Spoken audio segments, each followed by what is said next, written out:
Gentlemen, ladies and gentlemen, esteemed guests, honorees, supporters, and members of the Virgin Islands community, good morning. I love it. This house is full. You know I like that. Welcome to this special Key to the City and Perma Plaque ceremony hosted by the 36th Legislature of the Virgin Islands.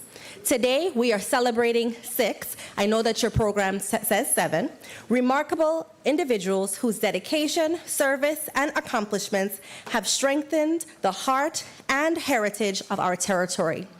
Our thoughts are on the speedy recovery of one of our honorees, Mrs. Jewel Malloy, who is under the weather today. I am Corel Sheridan, the Executive Director of the Legislature of the Virgin Islands and your Mistress of Ceremonies for today's program. Before we begin, let's start with prayer. I kindly ask everyone to rise as we welcome the Legislature's Chaplain, Reverend Charles Brown.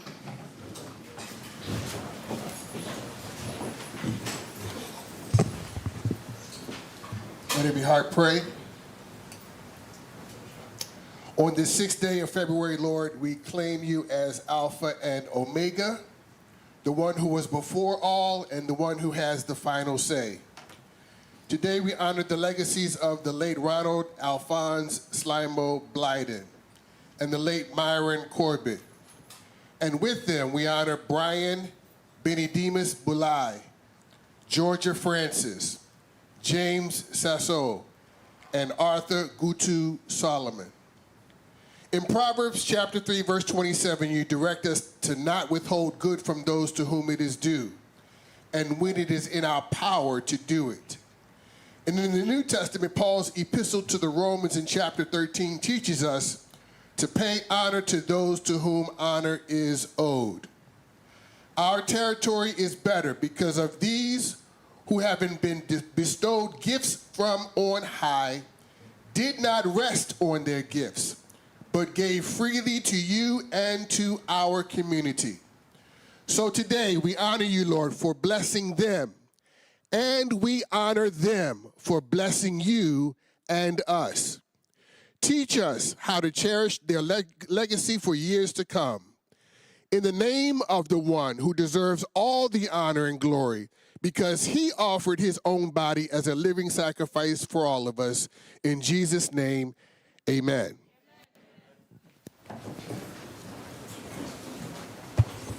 Amen. Thank you. Thank you, Chaplain Brown. Don't get too comfortable being seated because you know what comes next, the anthem. So when you are able, please get back to your feet so we can hear from the Ivana Eudora Ken High School music program for the national anthem.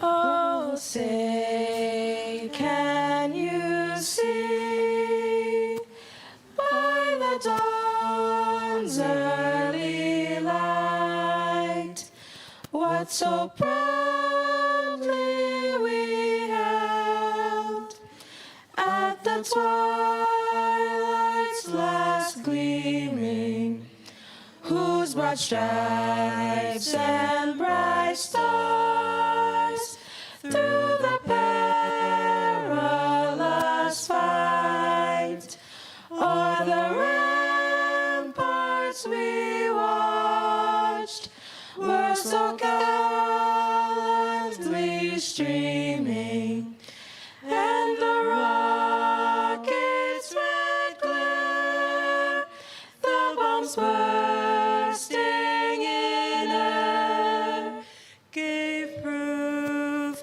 through the night that the flag was still there. Oh, say, does that star-spangled banner yet wave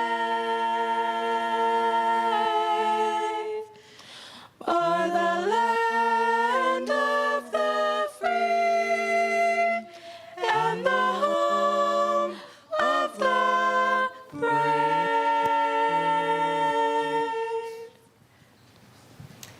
you for that beautiful rendition. Because we're equal opportunity. Yes, give them a round of applause. We are going to have the Virgin Islands March by the Charlotte Amalie High School music program students.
Now you may be seated.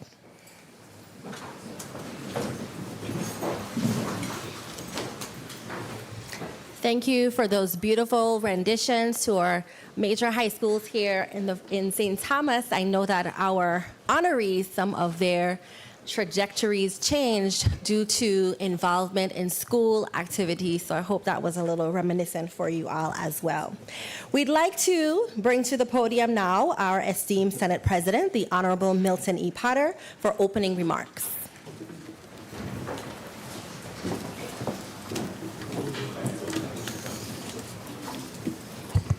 Good morning, everyone. It's really awesome to see a full house here at the Virgin Islands Legislature today.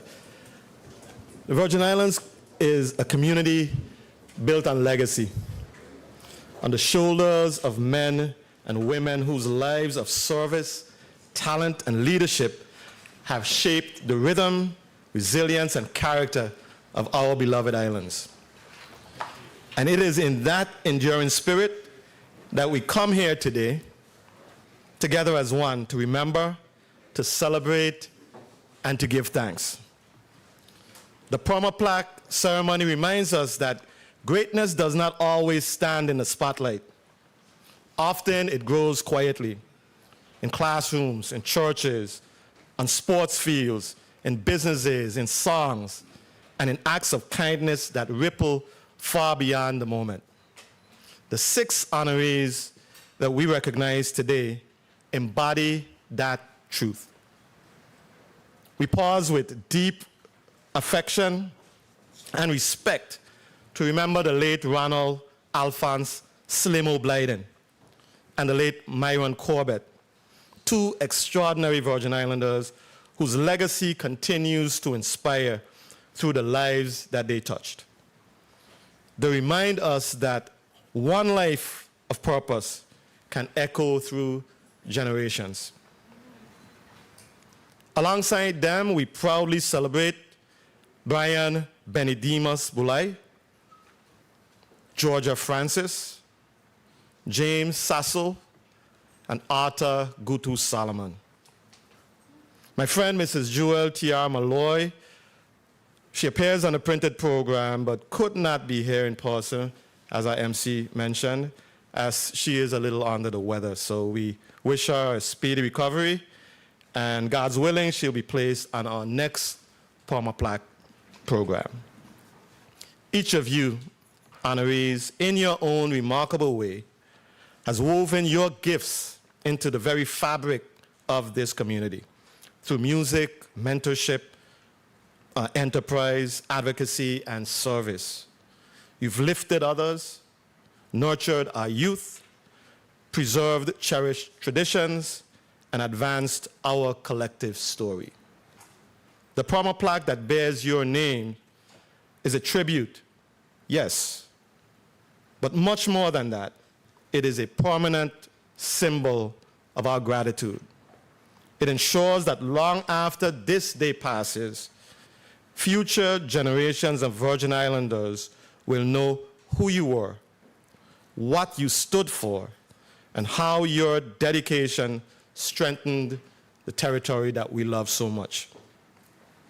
On behalf of my colleagues in the 36th Legislature of the Virgin Islands, I express my heartfelt appreciation for your contributions and your example.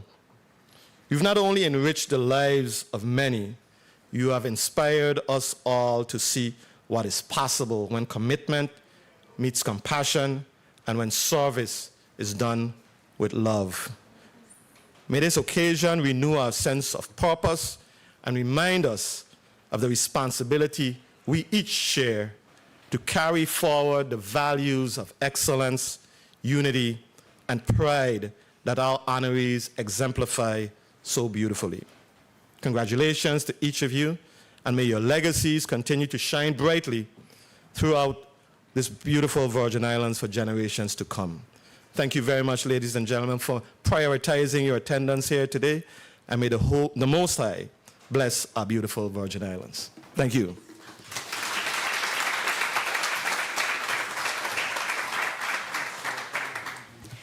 Thank you, Mr. President. I'd also like to recognize the senators who are present here with us. It is so very important to show up for our people, and so I want to thank you all for being here.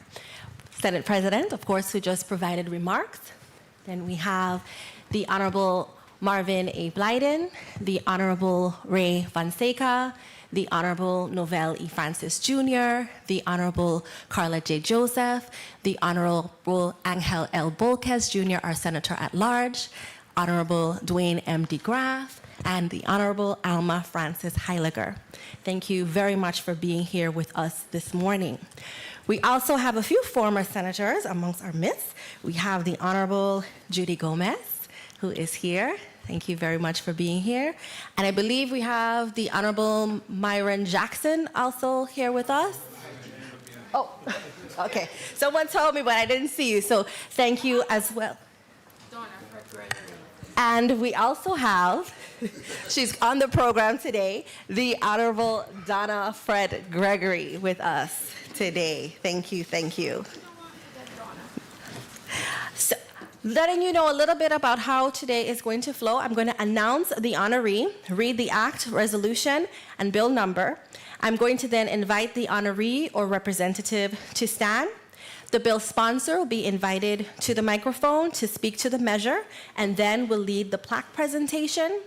All senators will be then invited to the well for the official presentation and photos. Then friends, family, supporters will be welcome to come up and take a second picture with your honoree. And then the honoree or representative will be able to make acceptance remarks. I'll review as we go as well. So we're going to go ahead and begin. The first honoree is someone who we would all be blessed to have oversee our homecoming.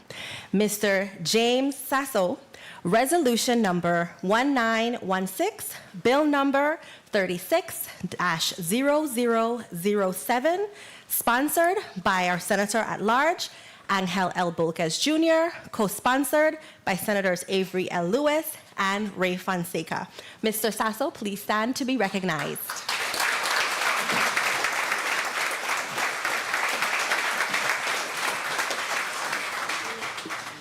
Thank you. Now we invite our Senator at Large to provide remarks to tell us a little bit more about what you have accomplished for our esteemed community. You may be seated during that time. Thank you, Madam Mistress of Ceremonies, Executive Director Correll Sheridan. First of all, I want to begin by offering my deepest and heartfelt condolences to one of our colleagues, Senator Franklin Johnson, for the loss of his daughter, Ms. Siobhan Johnson, and to any other families that have lost a loved one at this time. Good morning, Mr. President, colleagues of the 36th Legislature of the Virgin Islands, distinguished guests, the Sasso family, and the people of the Virgin Islands. Today is but one honoring of a man who has stood beside this community at its fragile moments. A man who has carried the emotional weight of others when they could no longer carry it themselves. A man whose strength has helped families find their footing when the world suddenly changes forever. This man is Mr. James Sasso. My people, there are moments in life that define each and every one of us. Moments of joy, moments of triumph, but there's also moments of loss. Moments when the phone rings and everything stops. Moments when time feels like it's frozen. Moments when families feel broken. My people, few roles in our society require the level of strength and compassion and emotional discipline and professional demands like the industry that Mr. James Sasso works in every single day. It is work that most people never fully see or understand. It is work that happens not in celebration, but in sorrow. Not in applause, but in silence. And yet, it is among the most important works that has ever existed since the dawn of time. James Sasso has carried that responsibility with honor, with grace, and with an unwavering professionalism. He has stood beside countless families during moments they will never ever forget. He has helped transformation come about in the chaos. Sorrow into reflection and grief into a path toward healing. His steady presence has given families something to hold on to when everything else feels uncertain. This is not a simple career. It is a service in its purest form. James Sasso was not drawn to this work for recognition. He was drawn to it because he understood what it meant to serve others. He understood that dignity does not end when life ends. He understood that compassion is not reserved for easy moments, but is mostly needed in the hardest of moments. And through his work, he has become a guardian of transition and dignity, a steward of respect, a source of strength to our community. His hands and his words have helped guide families through their grief. His presence has helped bring peace in moments of pain. His professionalism has set a standard worthy of honor. Today's Perma Plaque ensures that his legacy is permanently etched into the history of this beautiful territory. It ensures that future generations will know that there was a man who served with quiet strength, who gave comfort without expectation, and who held dignity for our people in times that mattered the most. Mr. Sasso, your work has mattered. Your presence has mattered. Your life service has mattered. And by extension, all that serve in this industry matter. We appreciate your service of love and comfort. On behalf of the 36th Legislature of the Virgin Islands, and on behalf of the people of this grateful territory that you have served, we thank you. We thank you for your strength.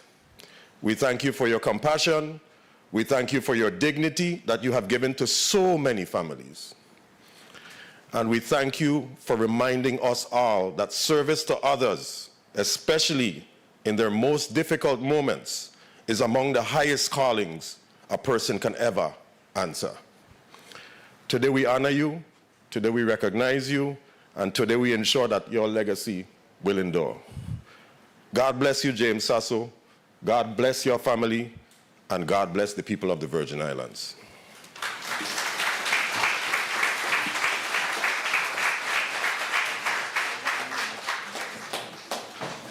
All right, the plaque presentation will commence, so we ask all senators to come to the middle of the well.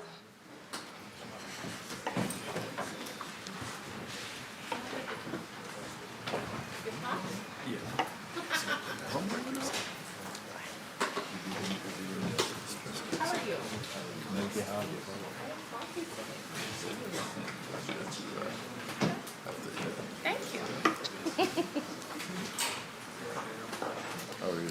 Very good. Resolution number 1916, a resolution honoring and commending James Sasso for his distinguished service in the mortuary and funeral service industry.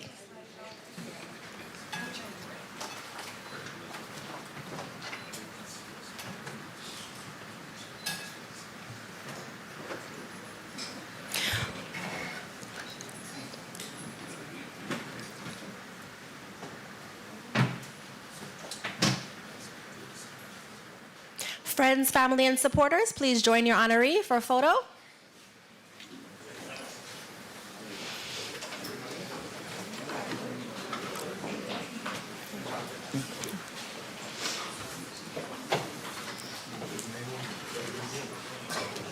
Friends, family, and supporters.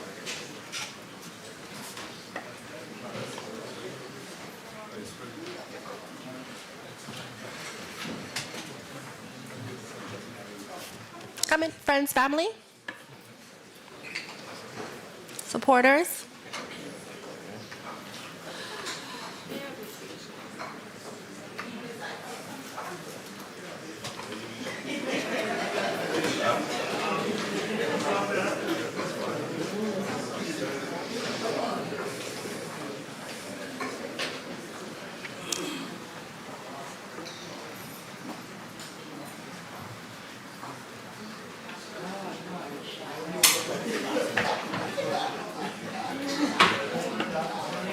Got it.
All right, Mr. Sasso, don't go back to the seat. The podium is now yours.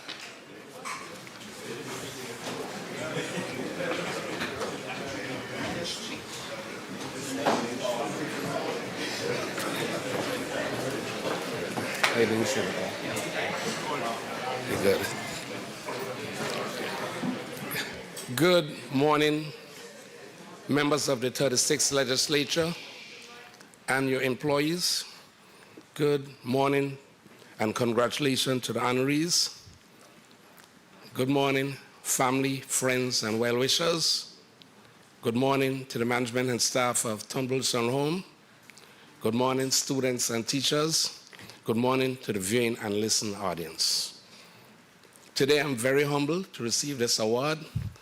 This award is something I was not looking for. I was not really looking in recognition. When I set out to do funerals, I decided the service that I was seeing at the time was not good enough for the people of the Virgin Islands where I call home. So I decided we can do a better job. When I went to Turnbull Sal Home, I said, Ms. Turnbull, we're going to change the game of funerals around here. We're going to step it up. We're going to do things that have never been seen before. So today, I'd like to thank Senator Angel Bolkes for bringing this bill forward. I'd like to thank the members of the 36th legislature for supporting this bill. Thank you, thank you. I'll forever be grateful and never forget this day. So thank you all very much. Senators,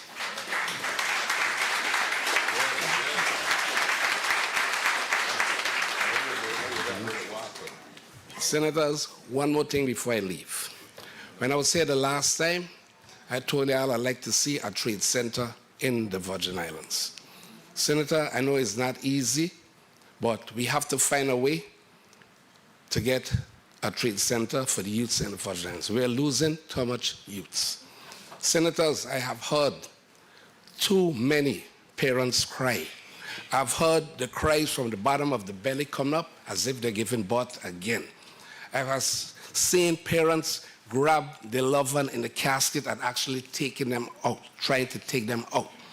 I've had parents go into the grave and lie on the casket. Senators, I feel the hurt. I know we mightn't be able to save every young person, but with a trade school, we can give them a future, and I think we can save 90% of our youth here in the Virgin Islands. So, Senators,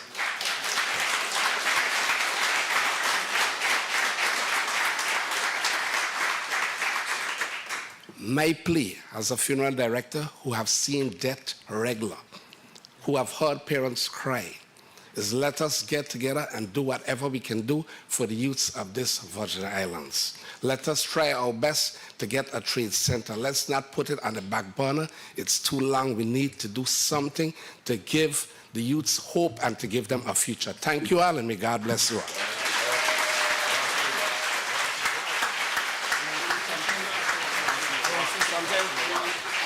That's right.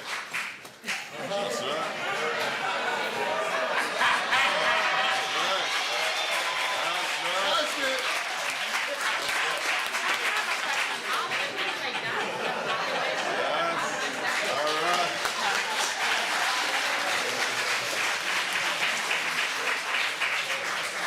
Thank you for that, Mr. Sasso. And you said that you were going to change the way funerals were done, and you did that. So I think we're going to have that trade school, because I know that you can keep the pressure on and make it happen. Thank you very, very much. I'd also like to recognize the presence of our Senate Vice President, Mr. Kenneth L. Gittins, who's joined us. Thank you.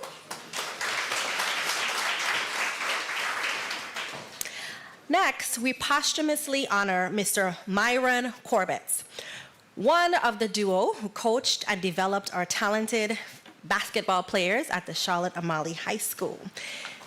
We would like Act number 8939, Bill number 35-0027. Will the representative for Mr. Corbett, his daughter, Jerusha Corbett, please stand and be recognized.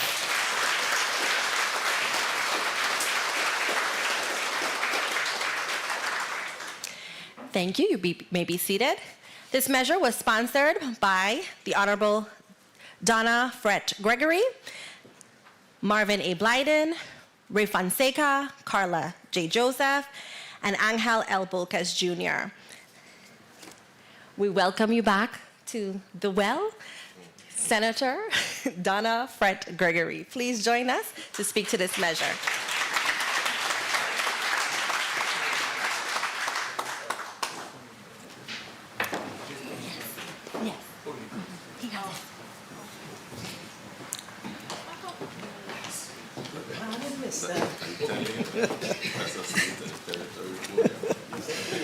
Oh boy. Good morning. Good morning, Mr. President Potter. Good morning, Mr. Vice President Gittins. And good morning to all senators within the sound of my voice, it's good to be home. And of course, good morning to the wonderful people of the United States Virgin Islands. And good morning to all those that are here to support today's honorees. But I have something that I have to say before we start. So I looked at the honoree listing, and I am not sure why I did not sign on to sponsor legislation for Georgia Francis. That is an absolute error. I am not sure why I did not sign on to support legislation for, I can just say Benny Demos. I think they missed it. I have to talk to my old staff. So I want to say that, of course, I was not a senator during the time that the legislation was sponsored for the amazing James Sasso, but I'm sure my name would have been there. So I want to say just congratulations to all of today's honorees, well-deserving.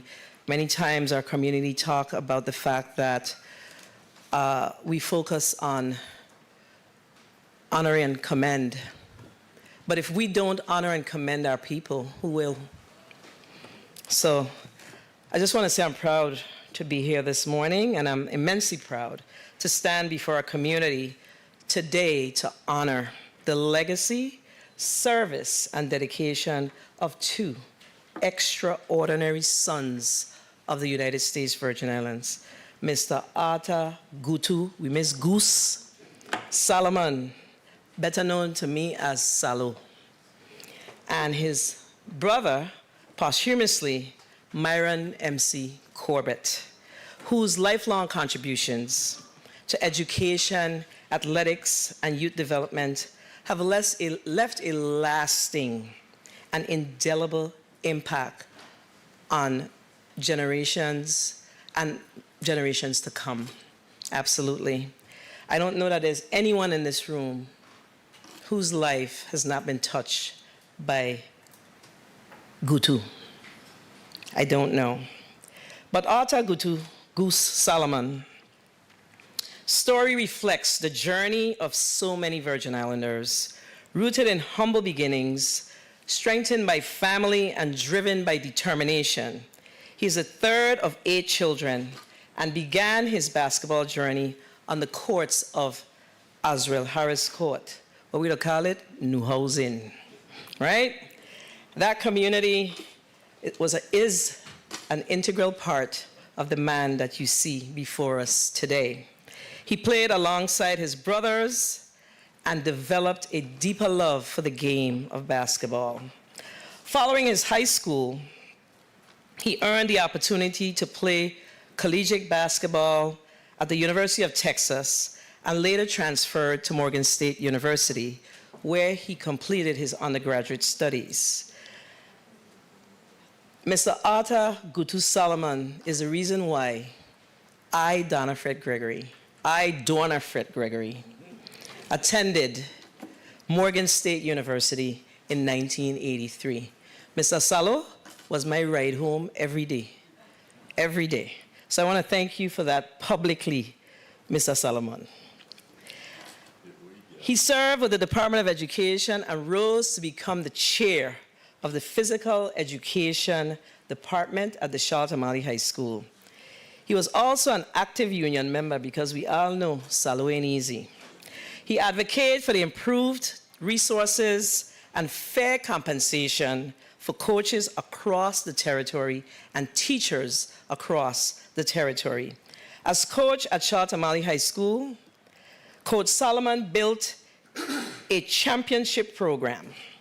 Under his leadership, the Charlotte Amalie High School girls basketball team won multiple championships, and many of his athletes earned athletic scholarships to colleges across the United States, straight out of yard. Arthur Solomon. His impact extended beyond athletics as he helped shape disciplined, confident, and motivated young leaders. I did not play sports, but he most definitely motivated me to be the person that I am today. He's not only a family friend, but he's also my big brother. And I want to thank him for supporting me over the years. This morning, I'm also here to speak on behalf of Myron M.C. Corbett, posthumously, my little brother. Today, we also honor him for his unwavering commitment to the youth of the United States Virgin Islands and his lifelong service through athletics and mentorship, and that is real mentorship. And I'll tell you, my son, Kalen Gregory, got a scholarship right here in the U.S. Virgin Islands. 2 coaches came to my home to recruit my son to play basketball on the mainland because of Myron Corbett. He made it happen. He saw the talent of my son, and he said, listen, we're going to do this. He did all the tapes and did whatever was necessary. He sent them to the colleges, and they came. St. John's University, Marist College, and there was one more in Philadelphia. The name escapes me as I speak. But we decided to take the option of Marist College in Poughkeepsie, New York. And my son got the opportunity to play basketball for 5 years right out of the U.S. Virgin Islands because of Myron M.C. Corbett. He always advocated for children. He's like family to me. I remember one evening I was in my home and I heard someone knocking on my kitchen window, and it was him. That's when I was at the Department of Education, when I served as the Deputy Commissioner of Fiscal Affairs, and his students needed to travel to St. Croix, and they didn't get the check. And he came to my house, 7 o'clock in the night. I think I had on my pajamas. I was like, who this is knocking on my window? And it was him. He came to say, listen, these kids are traveling in 2 days. You got to make this happen. And we did. He was dedicated to seeing the success of every single Virgin Islands child that passed through his hands. And for that, I am proud to stand here today as a sponsor of this legislation to name the Charlotte Amalie High School Gymnasium after these 2 brothers. I can't think of any other persons who deserve this than those 2 individuals. Myron was known for his dedication, his high standards, and his belief in the potential of every student he coached. Coach Corbett consistently went beyond the expected, advocating for young people and opening doors that might otherwise have remained closed. Through his time with us, although his time with us was brief, his impact was profound. His legacy lives on in the many lives he influenced and in the enduring culture of excellence, accountability. What he used to say, Salo, these man is joke. Anybody that know him know it. If you ain't coming true for the children, these man is jokers. He believed in his children. He believed in service, and he helped build within our community a community of athletic excellence.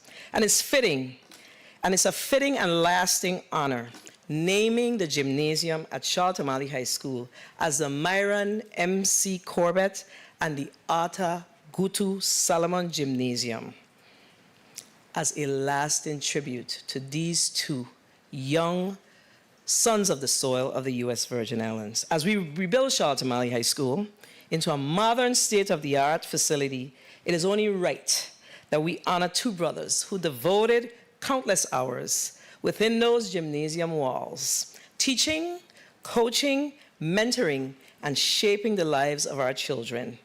This joint naming affects a shared legacy of service, excellence, and commitment to the Virgin Islands.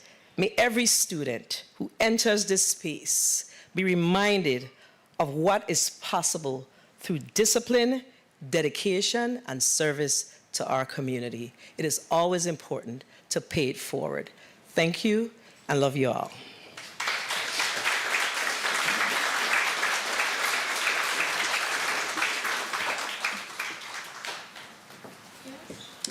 Thank you. Mr. Solomon, please stand and be recognized. You can stay.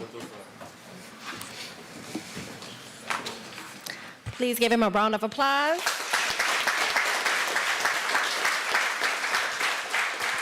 And now we will complete the plaque presentation. So we are going to have the representative for Mr. Myron Corbett first, and then we'll have you, Mr. Solomon. So, bill sponsor, Senate President, all senators, please come forward. You guys want to go together? You want to go together? You want to go together? You want to go together? Okay, all right.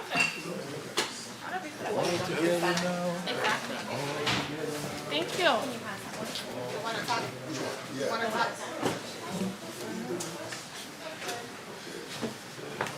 Thank you.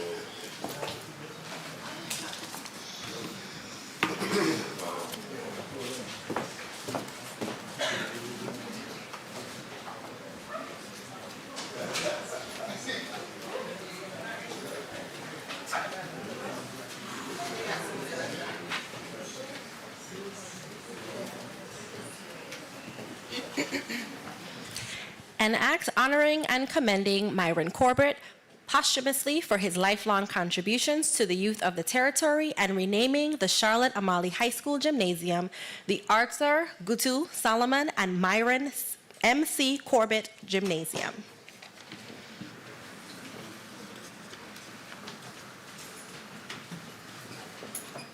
Family, friends, and supporters, please join us in the well.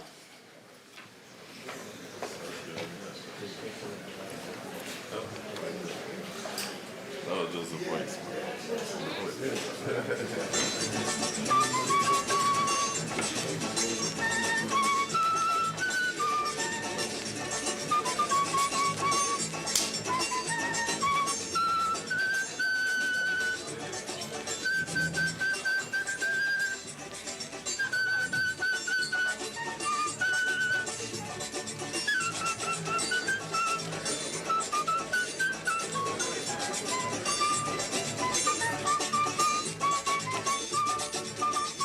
An act recognizing Arthur Gutu Solomon for his leadership as head coach of the Charlotte Amalie High School girls basketball team and his contribution to the Virgin Islands men's national basketball team by naming the existing and any future CAHS gymnasium the Myron M.C. Corbett and Arthur Gutu Solomon Gymnasium.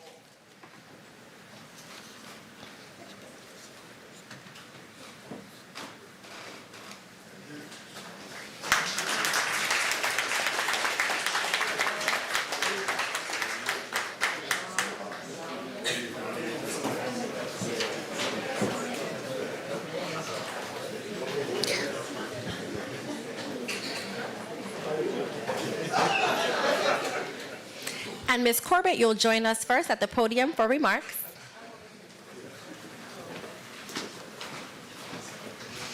Ms. Corbett first. Okay. I miss your father. He was there too. Yeah. He helped a lot of people. I rate it. Okay. Hi, everyone. Hello. I just want to say thank you to everyone that has supported my father over the years.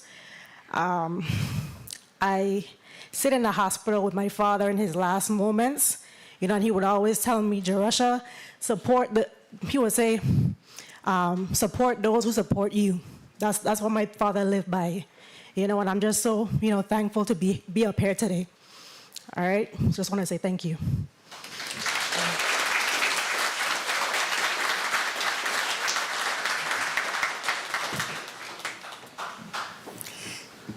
I don't know if it's good day. I don't know if it's morning or afternoon. Still morning? Okay. Well, good morning to everyone. And I got to thank the sponsors of the bill and all the other senators that supported this bill to name the gym after my brother, my young brother, and myself. This go back all the way back to Harris Court when I attended the Lockhart Elementary School, 4th grade. And being in 4th grade, you might as well say that I was also a part of Charlton-Malley High School, because that's where I really grew up, with the likes of Arthur Jimison, who is not here with us today, and you wouldn't believe it, Charles Wesley Turnbull, the late governor of the Virgin Islands. I knew these guys from the time I was elementary school. And that's how I actually grew up, and have my brothers there, my 2 brothers, my niece, and a very good friend of the family. Oh God, how can I forget your name in the blue shirt there? Steve. And my niece, oh boy, come on, Solomon. Yeah, Shady. And my 2, is unbelievable. We go from elementary school all the way today. We are still friends. Pedrito Estrel, Mr. Sidney Bell, and many more. And today, we still here. I remember they used to have a saying that if something happened at school and you go to Mr. Estrel is going to tell you, if Mr. Solomon say it's so, it's so. So don't go complaining, because we are like this. Also, Mr. Bell, he was scared of teaching on a higher level. So he stayed with the kids, Ellie Reggie. Even though we plead with him, but his joy was with elementary school kids. And I'll be honest with you, I love elementary school kids, okay? You go to school with elementary school kids, right? And you can be upset and falling apart. Just looking at those young kids, right? It gives you all the muster and the glory, right? To see them. You know they're going to do something silly. You know they're going to do something stupid, but what can you do? So I love it to Mr. Bell, okay? I love teaching the little ones. And once again, man, I can't forget my sisters in Washington, D.C., and my friends looking at this right now. And the one that made a speech for me when we were doing the first inception of the honor, Mr. Charles Fonseca, his brother, a senator, he's looking at it. Very good friends. We go back from God knows when, and hey, I just cannot say anything different. My mom is home. And Mom, I know you're looking and you're smiling. And thanks a lot for bringing us up, 8 guys. 8 in the family, and hey, thank you once again, man, for all you guys. Mr. Richards, Keith Richards, the commissioner, and Mr. Jackson, and hey, Mr. Potter, and my former student. She told me she was my former student. Miss Carla Joseph, senator, she let me know all the time. And the guy back there, you won't believe it, Senator Gittings. When we had dances in the gymnasium, Charlton-Malley High School gym, right? I got to tell you guys, right? Everyone, is the mecca of the Virgin Islands. We did everything in Charlotte. See the marshal back there bending his head, Mr. Howard. We went from 10 o'clock in the night to 4 in the morning having dance in the gymnasium. All right? And I know we got kids, some people in here who remember that. And the gym was hot. When you see those guys and those young people, the ladies, them dancing, when they finish, they wring the shirt out, right? He's laughing also, right? Because the commissioner knew about that. Hey, it was a joy. And we cannot have it now. I don't know why, but I must say something to the principals them and the commissioners of education, right? We have to go back and start having activities after school in the gym. It kept the crime rate down. We used to have, the chief of police will tell us, Solomon, every time you all have a dance in the gymnasium, the crime rate go down, the calls go down. And it's something we have to stop being scared. Have the dances, have the activity, they're gonna come. And parents gonna let the kids out if they know it's a controlled environment. So I'm telling all you out there listening, let your kids go. We need it. It brings development. It brings communication. And like I say, Senator Gittings, he was a police officer in St. Croix. He came with a team, Central High, and guess what? Coming with them, everybody have fun, and we go back. I must end now because I don't want to pick up all the time, but hey, I had fun. A little guy growing up in Harris Court, short pants, sneakers bending down, and that's how we did it, man. Thanks again. I appreciate it. God bless you.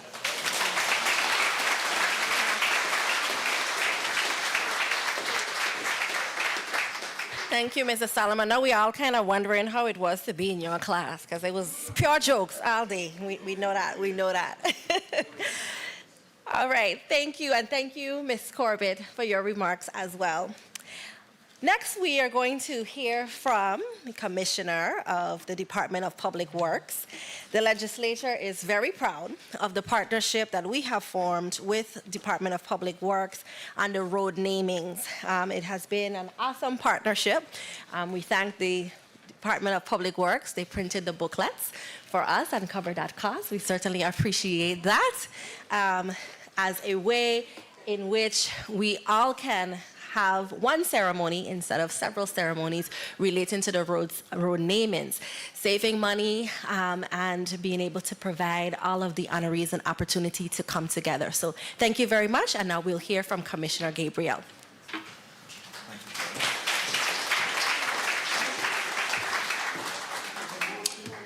Good morning, Senate President Milton Potter, other members of the 36th legislature, of course, other senators, past senators in attendance.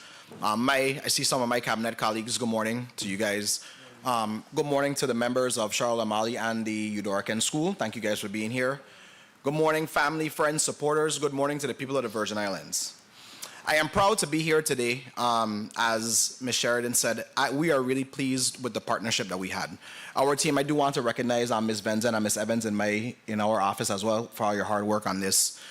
It really brings a lot of joy to us when we can partner together to recognize our great Virgin Islanders. I will say, I didn't realize the money for this came out the District Road Fund.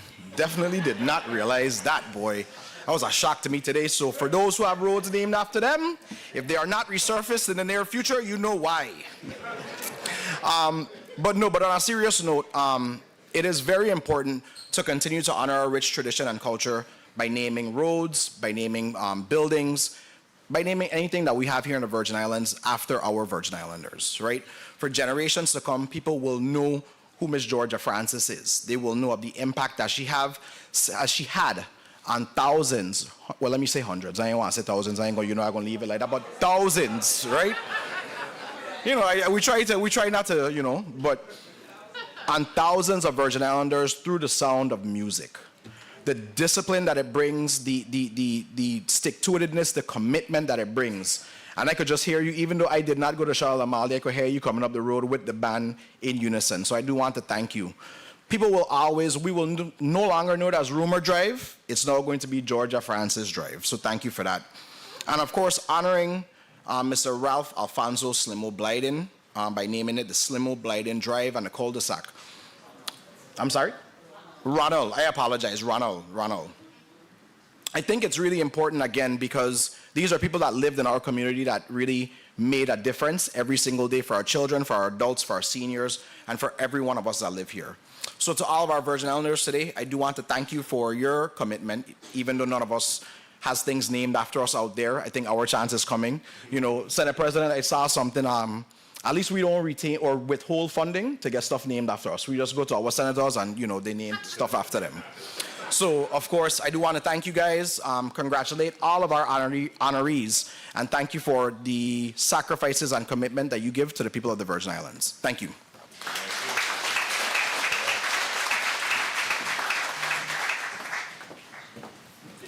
Thank you very much, Commissioner. We still need those resurfaced, signs or not.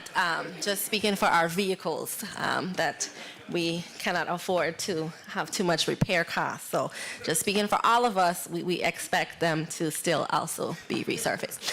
Now we are going to hear from the Ivana Eudora Ken Chorus for a special selection.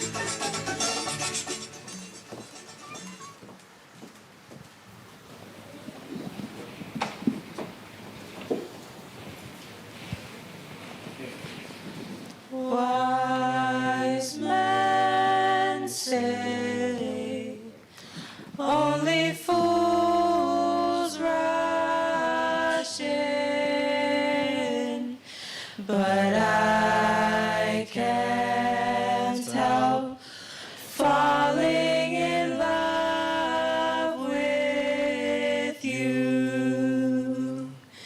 Shall I stay? Would it be a sin if I can't help falling in love with you? Like a river flows surely to the sea, darling, so it goes. Some things are meant to be. Take my hand, take my whole life too, for I can't help falling in love with you. Ooh, like a river flows surely to the sea, darling, so it goes. Some things are meant to be. Take my hand, take my whole life too, for I can't help falling in love with you, for I can't help falling in love with you.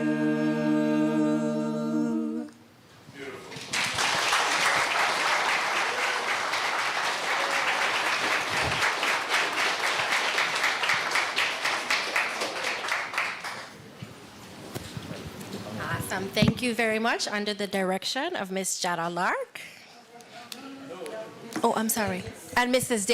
Davis, sorry. Mrs. Davis. My apologies. My apologies. Uh-oh. I'm getting in trouble.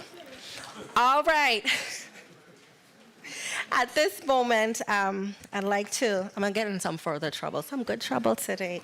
Senator DeGraff, you know, you're always Sabaneros kind of run the sides kind of a little bit.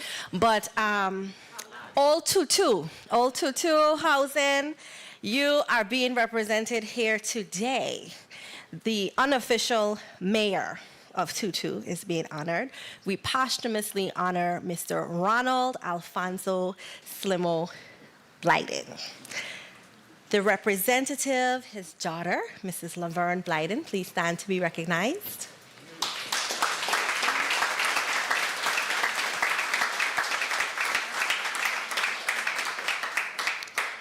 Thank you. You may be seated. And this measure was sponsored by Senator Donna Fred Gregory, our Senate President, Milton E. Potter.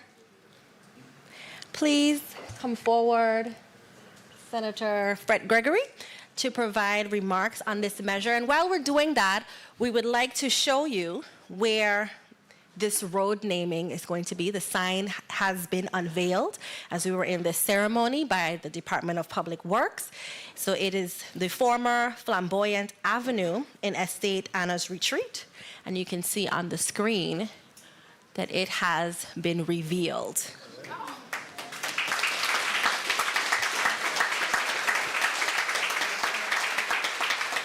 Senator Fred Gregory.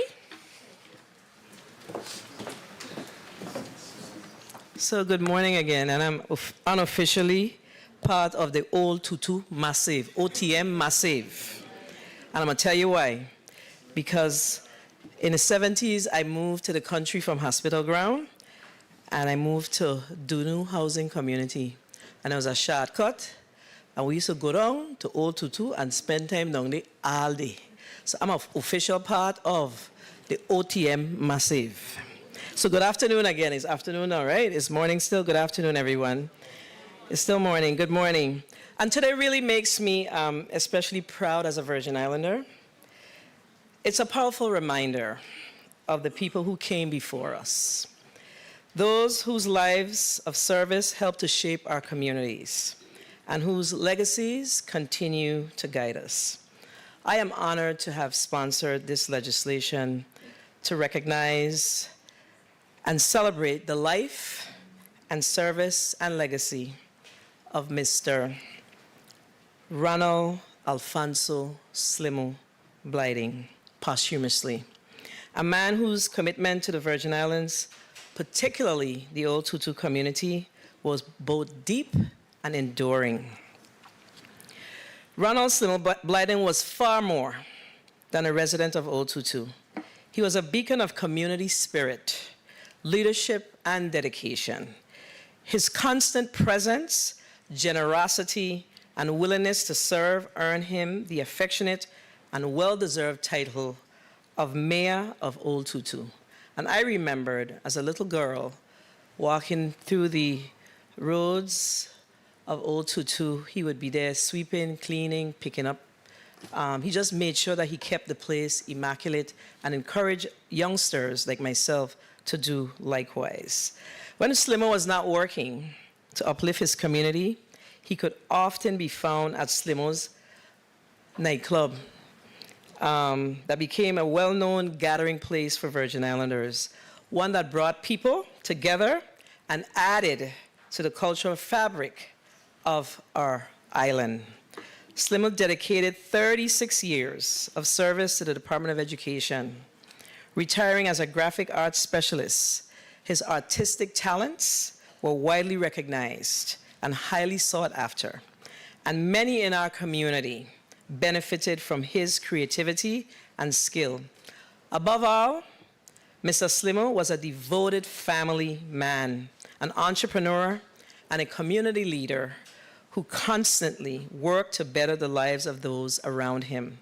Today, by renaming Flamboyant Avenue as Ronald Alfonso Slimo Blyden Drive and formally naming the cul-de-sac in the area where his family lives, Slimo Circle, we ensure that his legacy, you do the Slimo Circle, Commissioner? Good. That his legacy lives on, while no recognition can fully capture the impact of his life. This stands as a meaningful tribute to a remarkable man who truly embodied the spirit of our community and the spirit of service. I would like to take this moment to recognize his beloved wife, Miss Eleanor. Could you please stand? Miss Ellie.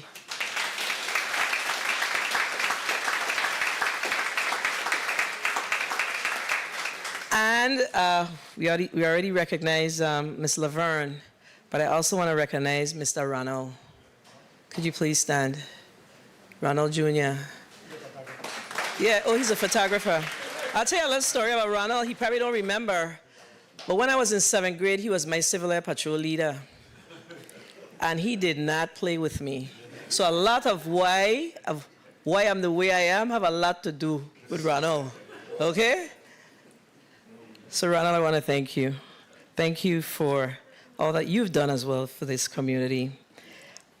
I also want to extend my sincere appreciation to my colleagues of the 35th Legislature, many of whom are present today, for their support of this measure and for standing with me in ensuring that Slimo's contribution will be permanently honored in our community.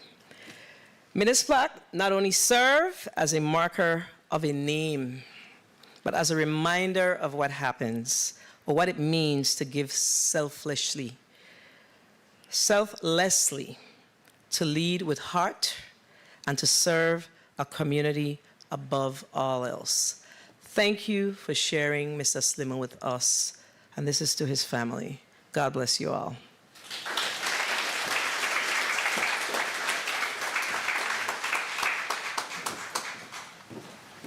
Thank you. All senators, please come to the middle of the well for the plaque presentation. And this also includes a mini road sign as well. The mini road sign will be mini for sure.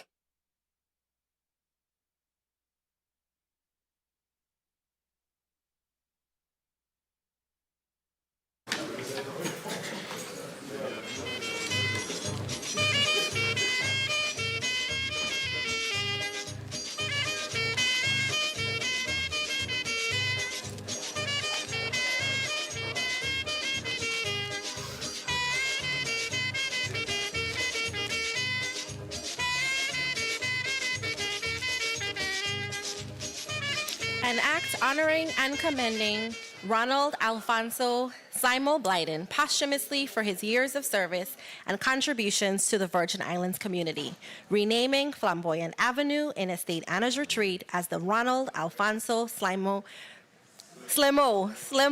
Blyden Drive, and naming the cul-de-sac Slimo Circle with an appropriate signage.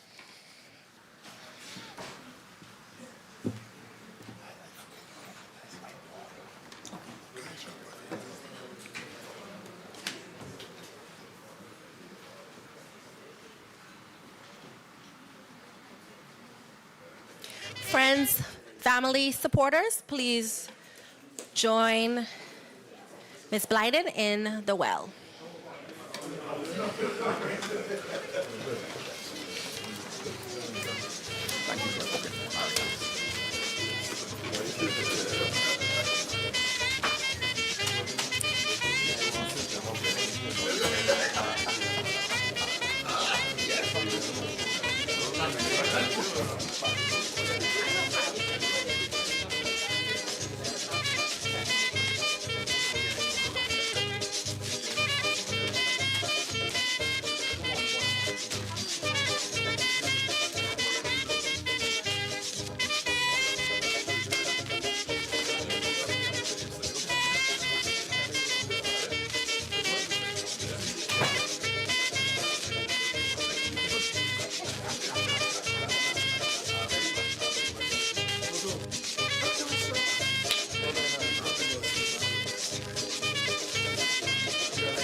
Blyden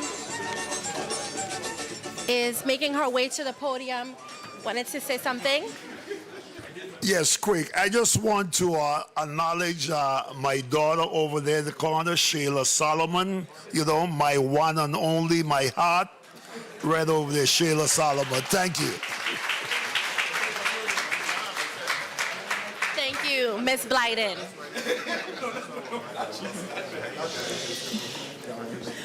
Good morning. I'm going to try to stand like how my father would have stand tall and proud with a big smile. I'd like to thank former Senator Donna Fred Gregory and Senator President Potter for sponsoring this bill.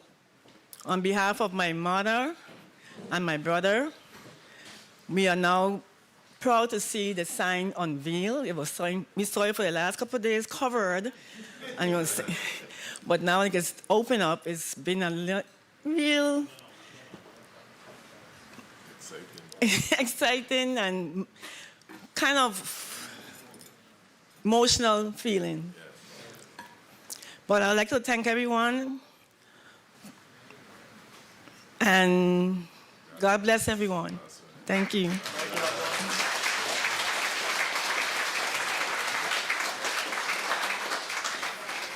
Thank you. And I also heard that he was a little difficult with test taking. Somebody mentioned he was very strict with that. So thank you very much for those remarks. We could certainly feel how important this is to the family as well. So thank you for showing us that.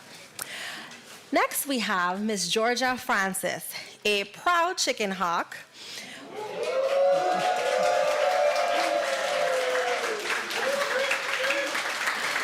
Thank you. Who earned a women's basketball scholarship to Fisk University. Awesome. And came back and made such an indelible mark on the children of the Virgin Islands. So we would like for Bill's sponsor, the Honorable Dwayne M. DeGraff, to speak to this measure. I was supposed to say now.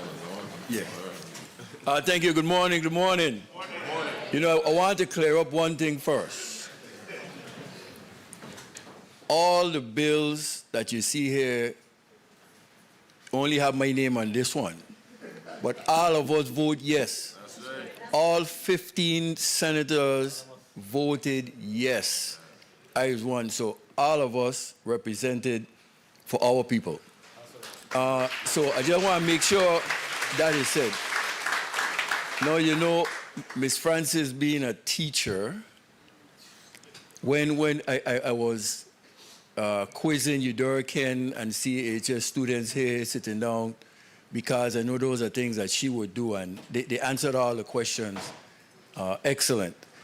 But impact on the young generation is what Ms. Francis is about. And not only as a musician, but as passing on what the future of the Virgin Islands is. And I think, like I asked one of the students, really, what were they here for? And they said, well, they were here to just, you know, do a song or two and, you know, be a part of it. But I want them to understand that they are part of the future. They are part of history. On this day, 100 years from now, when our great-great-grandchildren look back and they see you, they're going to see history. So we're here making history. Incidentally, this is about, I think this is about my 8th Virgin Islander that I've named either a road or a building after. And that's the kind of stuff I like to do because we are second to none. And it's, like I always tell them, the only question I think they got wrong really as Ms. Francis would probably gig them on is, I asked them what was the greatest neighborhood in the world and they couldn't answer, Savannah. But again, you know, and why I say that is because my parents always tell me, always be good because people watching you. I've been watching Miss Francis for years, how she intermingled with children you know, of our Virgin Islands. I've seen her be strong. I had a couple of times I said, wow, she gonna beat them down. I mean, being strong, but to get a word across and serious and to let them know that, hey, you know, we're not trying to keep you down. We're here trying to build you up, but you got to go in a certain way and be a certain way about it. You know, found out that she was also an avid basketball player, so she could have gone a different direction. She'd have been running the WNBA now. She chose to be, you know, this is, and for Ms. Francis, it's not about being, again, a musician. To me, I didn't look at her as being a musician. I looked at her as the impact she had, and as somebody was saying, hundreds of thousands of young people here at the territory. And I think that's the message I wanted to get across to the students from Udaraken, the students from Charles Amalia High School, that there are great people among us. And Ms. Francis, you might not think that you weren't being watched, but people looking at you. And I had the intent on naming or honoring her. That was my initial intent. Mr. Chris George from the Lieutenant Governor's office in the road section, he singled me out one day and he said, I see you're going to honor Ms. Francis. Let's name Rumor Drive after her. Rumor Road is the road they come down from Dati Elsco Hill, the old Rappoon Hill, and from there down to Mandela Circle, which connects on to, if you're going back toward the south side, the east, Elmody Roebuck Drive. So for me, get rid of all the colonial names of the Virgin Islands. We have risen from that. Put on Virgin Islanders.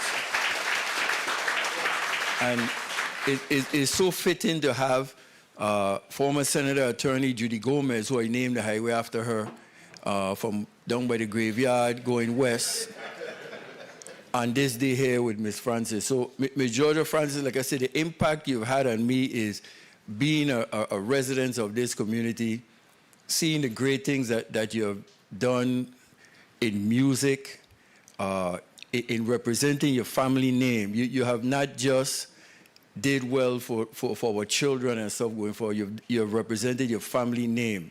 So anybody who's your family should be proud of this young woman. Anybody who's a Virgin Islander should be proud of all of these individuals because of the impact. Man, they only got to them before I got to them, because I was going to name a road or something after every one of them. So without any further ado, I give you, through the Madam Master Mistress of Ceremonies, Miss Georgia Francis.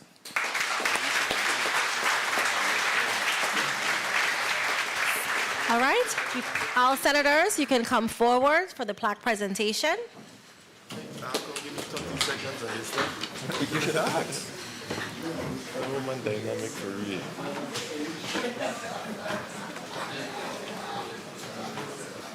And the Department of Public Works for the mini road sign.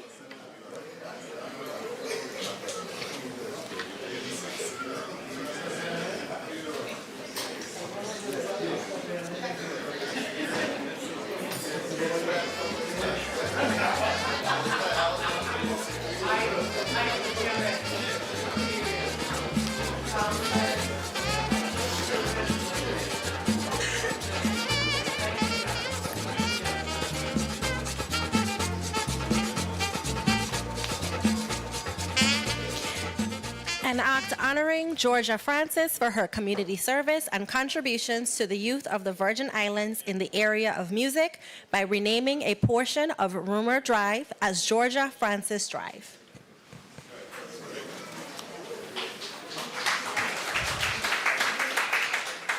Family, friends, and supporters.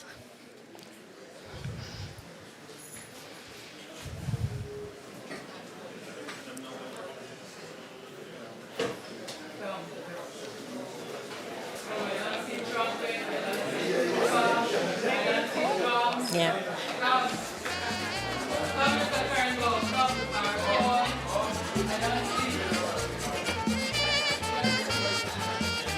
Don't give me 30 seconds.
Miss Francis is coming to the podium, we'd like to recognize the presence of our Senate Secretary.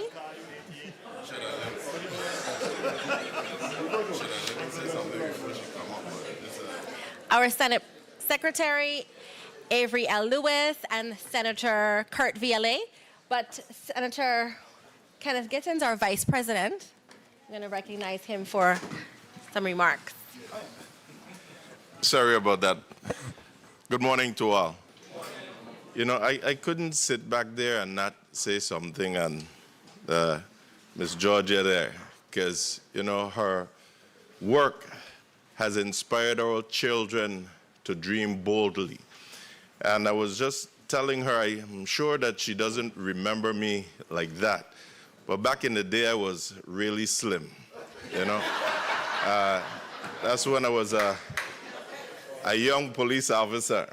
And I came from St. Croix, like Gotu Solomon was saying, and I traveled with the varsity teams from St. Croix to St. Thomas. And it was Miss Georgia who inspired me to work with a teacher at Central High School to have the first marching band at St. Croix Central High School. And every time we came to St. Thomas, I was like, man, if they could do it, we could do it too. What's going on? And she was like a drill sergeant with these children. I have never been no place else and see that 6, 7 o'clock in the night, students still at the school. And all because of teachers like these two that we see being honored today. And we're missing that. And I continue to tell people, if we really want to take control of our streets, let's first take control of our homes. Take it from these two leaders that or all these leaders, but these two educators that we're honoring today. And if we have that dedication, like we saw then, today, we can do it. Thank you. Thank you.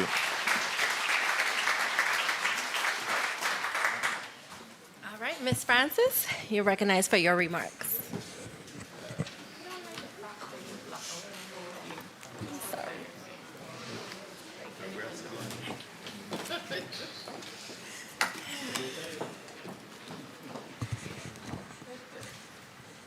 Good morning.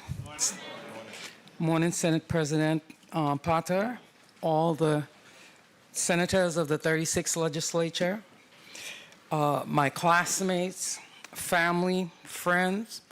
Congratulations to my fellow honorees. And good morning to the listening audience out there, near and far. You discipline those whom you love. Everybody always knew I always say that. You discipline those whom you love. If you want a child to go in the right direction, you guide them to do so. Okay? That was the first thing from my mom, Lopi. Everybody know her as Lopi, Yuri Lopi Lopez. Our first teachers are our moms and dads. Say good night. Thank you. They were our first teachers. So I got the discipline those whom you love. This has been my motto for the 40 years of service as a band director and music educator here in St. Thomas community. I can't give you a final number because I'm actually still in the classroom at All Saints Episcopal School. Last year, when I finished at CAHS, I did a 30-year stint.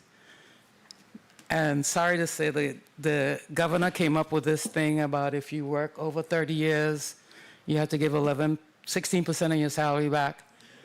So I'm like, okay, no, there's an exit bonus. I'm going to leave with an exit bonus, and I'm going to leave. Antilles courted me.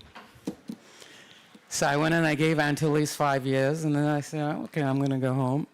Phone ring again, All Saints.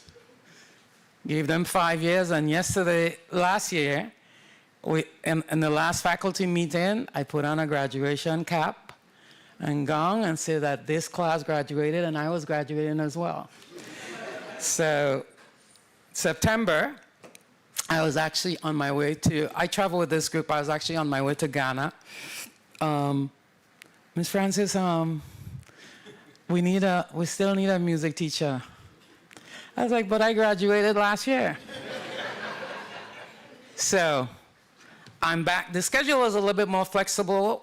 Today I would have been in class till 11 o'clock, but I'm still in the classroom. So I can't give you a definitive number as to the 40 plus, but here I am. And then so with that, I'm on second generation, because thank you to Mr. Gabriel. I'm teaching, well, I was teaching his daughter before she went over to Antilles. But I'm on second, third generation folks. So hopefully, at some point, people will allow me to go home and sit down and do nothing. Okay? So, as I said, I am the daughter of Yulia Lopez and Manasseh Francis. That's the bus line Francis. I actually have 7 brothers. We have one in the audience, Austin Thomas, and I don't know him by Austin Thomas. I know him, Black Man 88. But you couldn't come to my mother's house and ask for Black Man 88 because she'll tell you she ain't christened no child named Black Man 88. She christened him Austin Thomas. And so, we are native sons from Old Housing. Mr. Solomon, you from New Housing? We from Old Housing, Paul and Pearson Garden. That's what we call Old Housing, right? Started out in one-room classroom, Miss Thomas. And that's the late Judge Audrey Thomas's mom. She had a one-room classroom. So we started before Lockett School got built. See, he said he went at 4th grade. I went at 3rd grade to Lockett School. Adelita Cancra and Charlotte Molly High School. I always knew I loved teaching. So it's, so I knew that was going to be my craft. Music became the vehicle of choice when during my high school years, I was able to go to exchange performances. Ms. Garfield, remember, we went to Mamaroneck, New York. We were little freshmen. You see the milk in our face from being freshmen. I played with a local entity called the International Orchestra.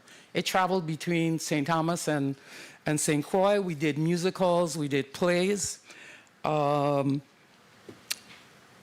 I went to summer enrichment programs in Michigan. So I'm like, this music has a thing. I'm traveling, I'm going about, and I'm doing different things, and I'm having fun. So then music became the vehicle. So after my high school years, I studied at Fisk, Florida State. I even got the Morris F. DeCastro Fellowship, which allowed me a year of study at Berklee School of Music. Fast forward, I came back home and I started teaching at Lockett School under the direction of Ms. Bianca Andre. So all the old stalwarts. I was at Joseph Gomez with Miss Irma Sua.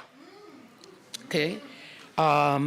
I was kind of adopted and mentored by Miss Gwendolyn Kent. So we did dinner, she'd take me out. This is how you eat, you go to concert, so I was a mentee of Miss Gwendolyn Kent. So the old heads kind of looked at me and started shaping me to become the person that I am today. And then I became the first female director at Charlotte Molly High School. And I knew a number of persons expected me to fall on my face because everybody was enamored with Mr. Austin Vincent, who had left and went to the university. And so not you, a little child.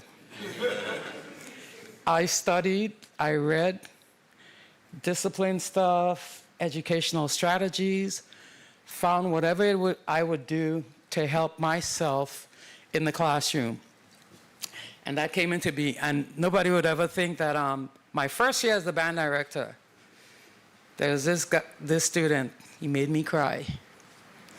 If you could ever think Miss Georgia Francis crying. He made me cry because he missed Mr. Austin Vincent. And so, as well as, you know, kids will try you. So I went out of the classroom crying. And then that night, I came back and I was like, no. This is my classroom. So from that day, I became the person, that disciplinarian. It was like, no, this is my classroom.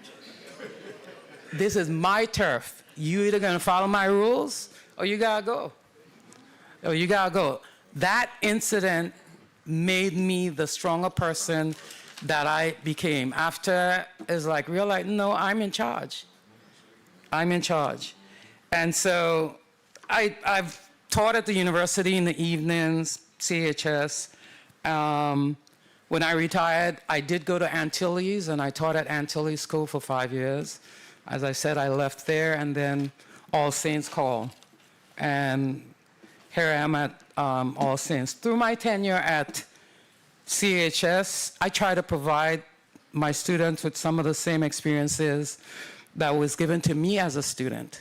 Because remember, I did all that traveling, playing in various groups. So what I did is I found persons that would help me help my kids go to summer enrichment programs, jazz camps. So that was Reuben Rogers. Marching band camps. So that's when I started learning about marching band. So I wasn't the panacea for everything. I knew I needed help figuring out stuff. What would I do? Send my students to get trained, and they have to come back and in turn teach and do what was necessary to further the program. Okay, that's basically what happens, realizing that opportunities presented themselves and you can use the students to help facilitate and move stuff further. Through that, also as a group, Rashawn and John, we remember we traveled, where we go? New York, Canada, Toronto, Washington, D.C. We did Clinton's inaugural event. I tried to combine when all the schools, so I would write the letters to D.C., and what I did is I combined all the schools, got a sample of students from St. Croix, got a sample of students from St. John. We put together and we're the Virgin Islands. It ain't St. Thomas. We're the Virgin Islands, so we would travel. We do that kind of stuff. I've taken the kids to Argentina with the help of Miss Babe Monsanto. We've done California. We've done London. These are experiences that you can never take away from these kids. I always say to a parent, when we went to see the Toronto Blue Jays play baseball, when that dome opened, you can never talk about that as a parent. Only the child can talk about it because they're the ones that experience it. Okay, these are the things that I wanted to provide for my students to do and to become whatever. You didn't have to become a music person. He just needed to be the best person that he could possibly be and just enjoy his life and do whatever that suits his fancy. You know, I'm gonna come up the mic, but you know that we have professional performance, Mr. Rashawn Ross, Deion Parson, Reuben Rogers. I have doctors, whatever. 80% of your teachers within the school system here in St. Thomas are my former students. That's why people would say in the audience, I've taught thousands, okay? And I'm still doing so. Again, congratulations to my fellow honorees. I want to say thank you to the 36th legislature for bestowing this honor upon me for doing what I love to do. I don't even think of it as work, okay? And I'm still in the classroom serving and doing whatever. I want to say, besides having the children of this community, so I'm not going to do like my son did.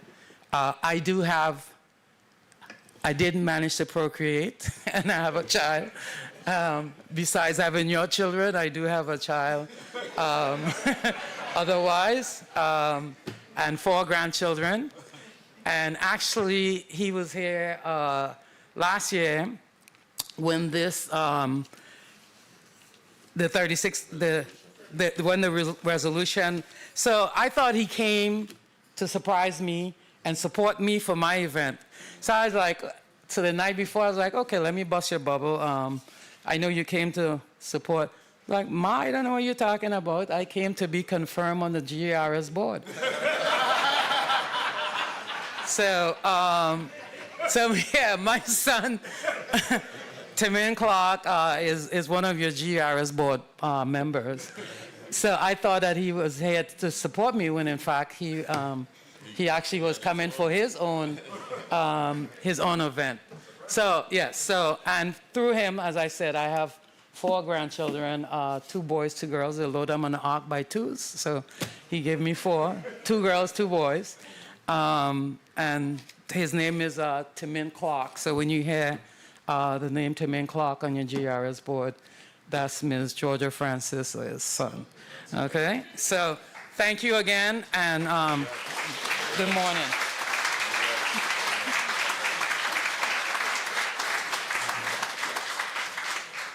Thank you very much. I'm also wondering what it was like to be in Miss Francis' class as well. After she became the disciplinarian, I'm wondering how that went. I'm sure we would have. Last but not least, we're now turning to Devilry Country.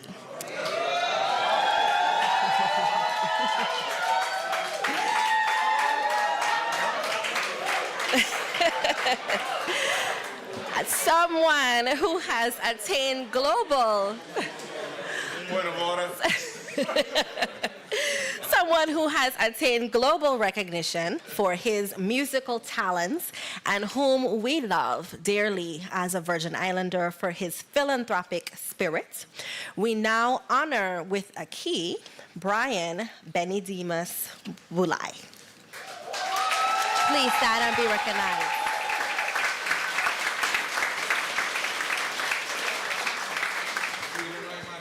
You can be seated. The sponsors of this legislation are Senators Ray Fonseca, Angel L. Boquez, Marvin Blyden, Javon E. James Sr., and co-sponsored by Senator Samuel Carrion. So we welcome to the podium Senator Ray Fonseca to speak to this measure.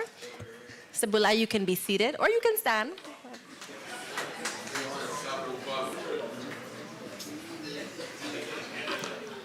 Why you like a picture, boy?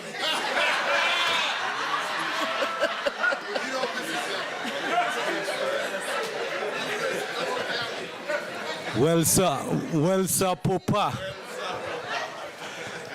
Blessings and good afternoon to everyone.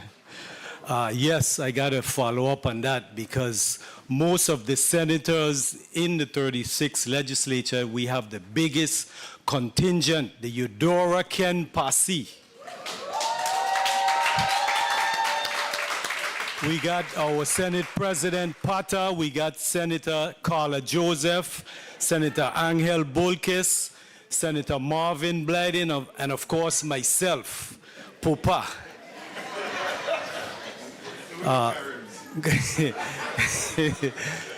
Good afternoon to everyone and morning. Yes, good morning. Congratulations to all the honorees, Miss Francis, Miss Blyden, and your brother Rob Blyden, one of my frat brothers. Also Gutu, Arthur Solomon, we call him the Goose. You know, one thing he forgot to mention also with his daughter is that I'm her godfather. So he was busy, you know, but thank you. And also Myron Corbett, his daughter. Myron and I are real close friends. Spent a lot of time together. We traveled a lot together. So nobody want to see us together, but it don't matter, no, 'cause I got you. How I do, Donna Fred Gregory?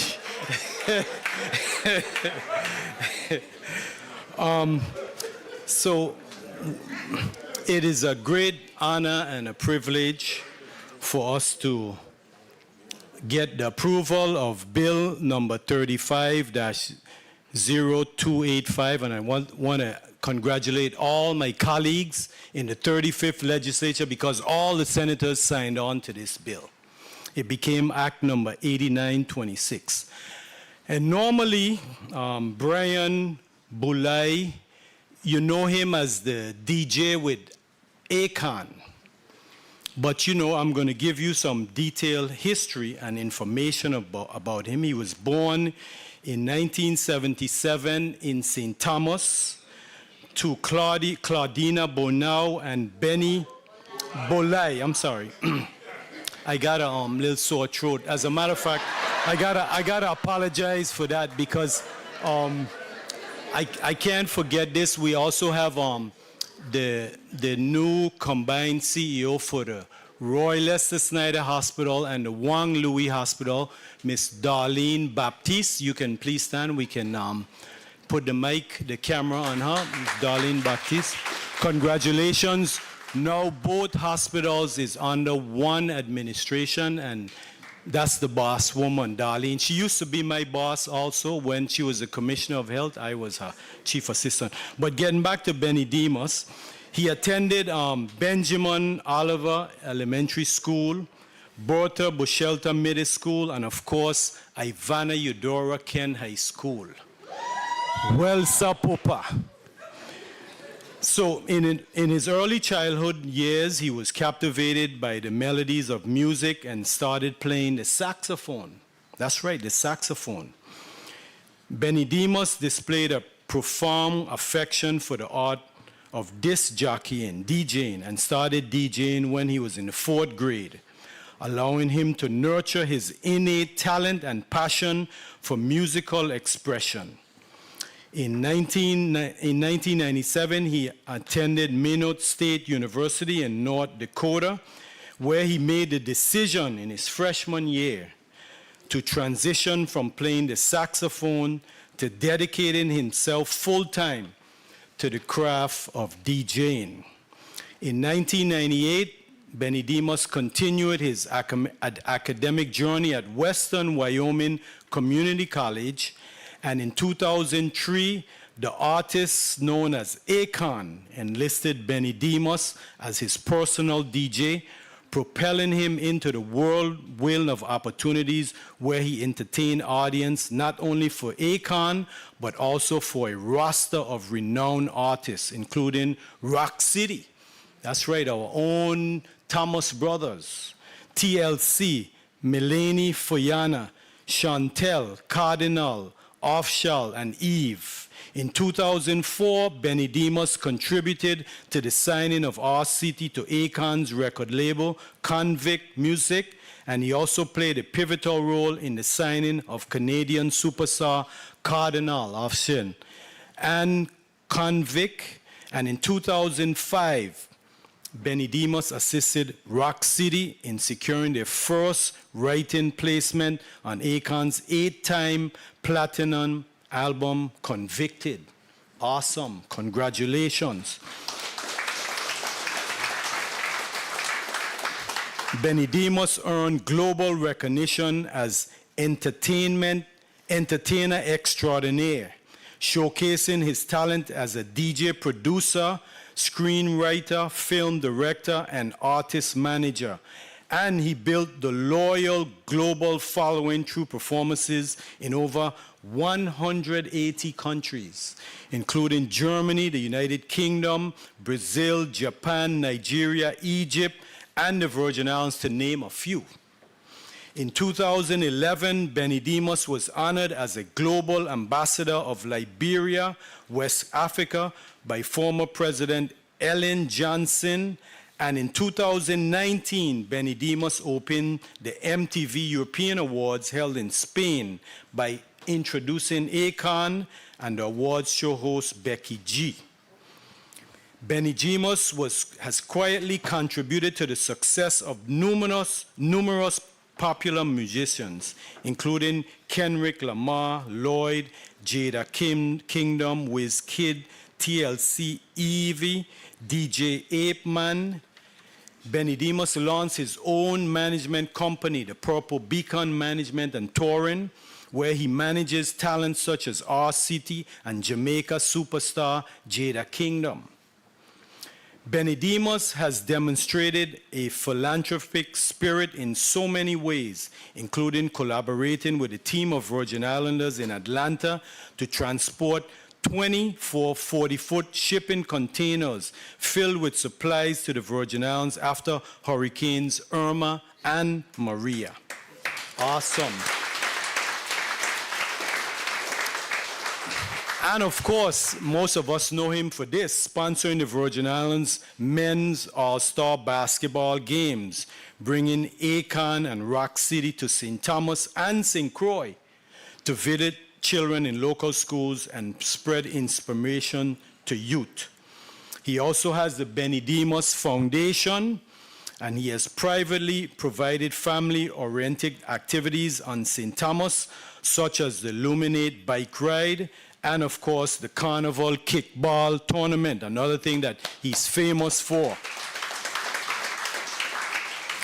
These activities have allowed him to donate school supplies for teachers on St. Thomas, St. Croix, and provide donations to other local nonprofit organizations such as the Family Resource Center, My Brother's Workshop, City of Refuge Church, the Mamba Mentality Basketball Tournament, St. Thomas Rescue, St. Thomas Basketball Explorers, Young Women's Christian Associates, KC Art Creations, APC Classic Tournament, and Big Man 40 Things Basketball Tournament. Awesome.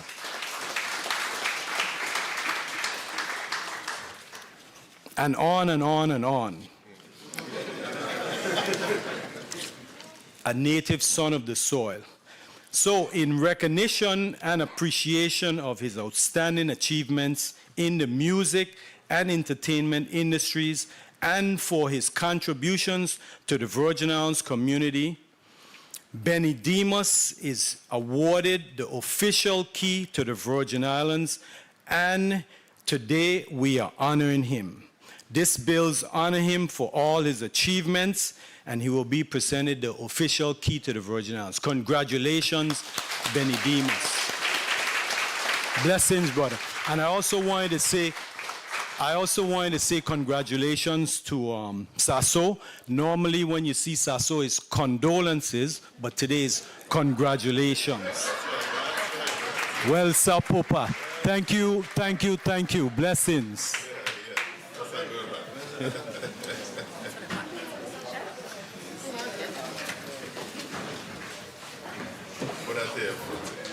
Thank you. All senators, please come forward for the plaque presentation.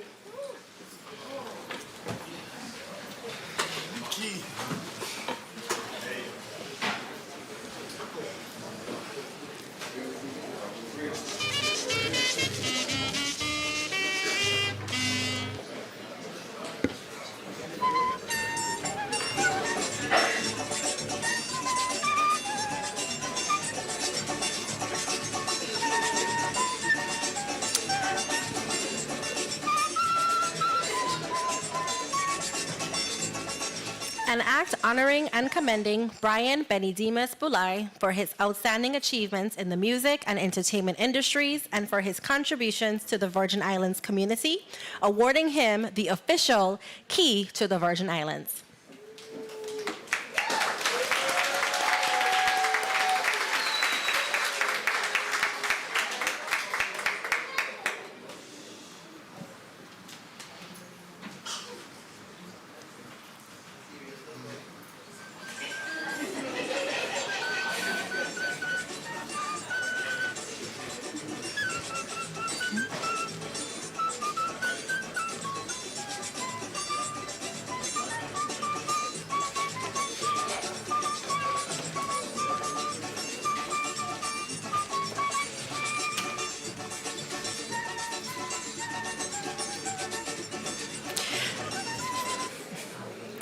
friends, families, and supporters, you can join the honoree in the well.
Stand up, baby. Stand up.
All right, Mr. Bulai. Mr. Bulai, the microphone is yours for remarks.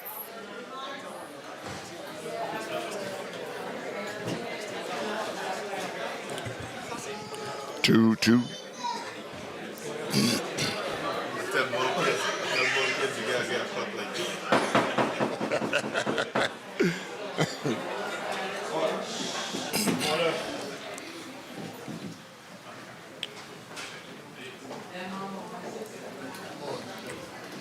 You got the floor, sir.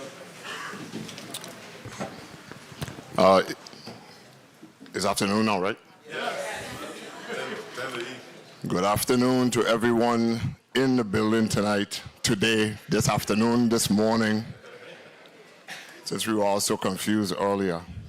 I made a promise to my wife that I would not embarrass her today. So just so everybody know, I'm going to keep my promise and make sure that I do not embarrass her at all with the things that I just say when I on the microphone. Thank you to all the senators who signed on for this bill. Greatly appreciated. Most of them have said to me in one way or another it was very long overdue. Some of them actually thought I had it already. That it was like, wait, you have not gotten this? And it was like, no. But we're here right now.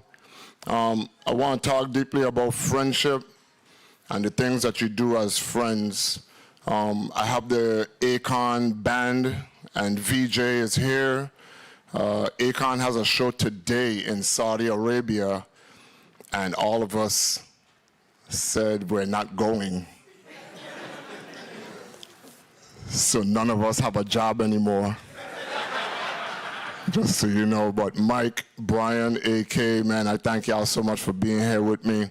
A lot of y'all know me to be a road manager first, and now I'm a manager also, beginning with DJing. But I learned all my road management skills from Mr. Ron Bird, who's in the building right here. Years upon years of learning and studying under his tutelage, just watching what he's been doing. Chinwe Osezi is in the building. Chinwe was the lady that gifted me the first $1,000 that I needed to buy my beat machine so that I could become the producer that I became. I'll try and make sure I catch everybody. Mr. Farrell is the band teacher. Well, Mr. Ari, Mr. Emmanuel first, then Mr. Ari, and then Mr. Farrell, who's here, had the biggest impact on my life as a youngster. I would always say that after 7th grade, I turned to the dark side. That's when I really started meddling into the streets and the street stuff, in which led me to being expelled from Idorican High School, but I'm still always going to be a Devil Ray. Okay. Honestly speaking, I'd never felt so uncomfortable in my life as to when Miss Francis was up and all those chicken hawks came up and stood in front of me. It was by far the most uncomfortable thing for me, but I was able to get through it, so I thank y'all. It's unfortunate I have to share this room with chicken hawks today.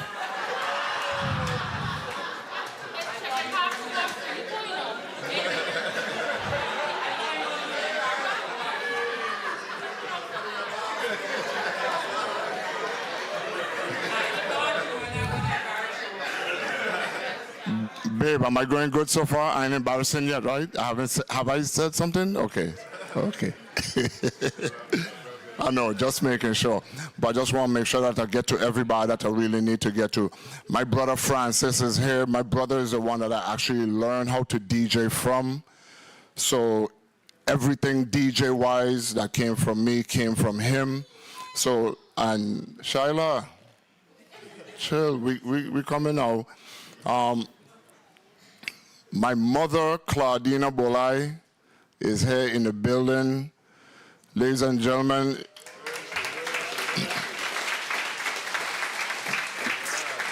stand up, ma, so they could see you. Stand up, please. I don't think my mother ever thought that she would have a son that would have this much love from the community before, or, you know, she would be in this position, but here we are, ma. We're here. I gave my mother so much grief when I was coming up, when I did turn to the dark side. But, you know, through my years of my friendships with my peoples in the communities, I was able to really persevere. Persevere. Which one is it? Persevere. There we go. Persevere.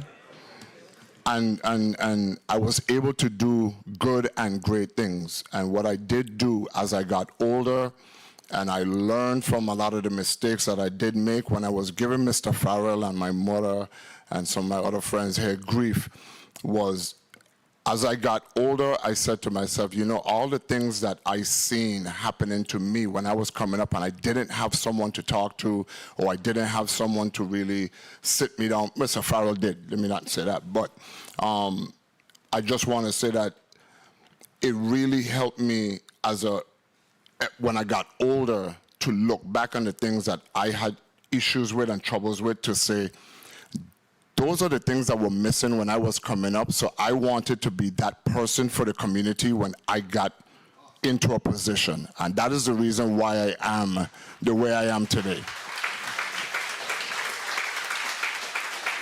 Okay.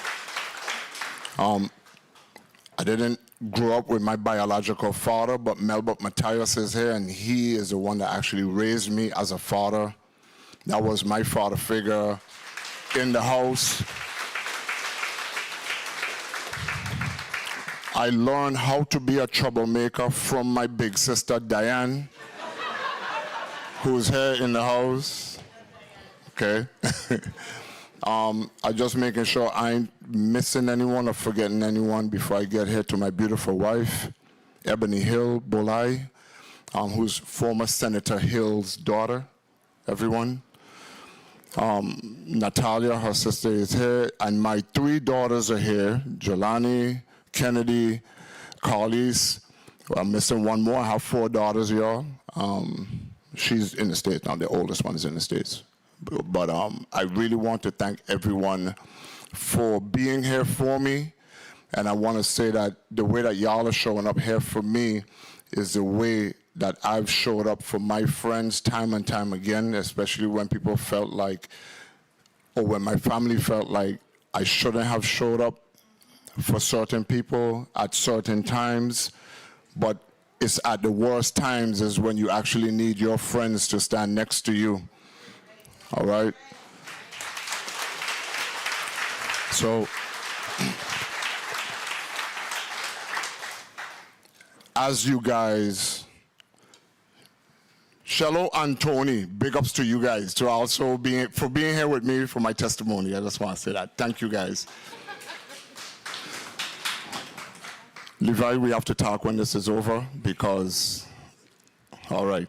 I know there's some stuff that's going on in the government these days, including my best friend, Calvert White.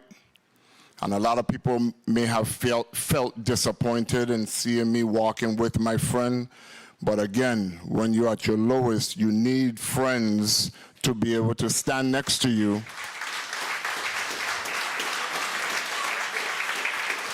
You need friends to be able to support you. And like I said, with the convict band, with Akon's band being here and not going out to Saudi Arabia for that show today, I really commend them for doing that. I have Joss Springett in the building. I have Jessica Grell in the building. These are women that has been with me since, Jessica, we were in Head Start. We start from Head Start together and come all the way up. Daycare. That's crazy. That's crazy. Yeah, but again, long-lasting relationships is what really has gotten me to where I'm at today. My long-lasting relationships with Rock City is what helped me to get them signed, to get them their first writing placement. I've always been that guy in the background, not wanting credit for much, not getting credit for much. Even to the skate park that's in Freedom Hall right now, I'm a big advocate for that. I've helped in facilitating getting the park here to the Virgin Islands, whether it's known or not known.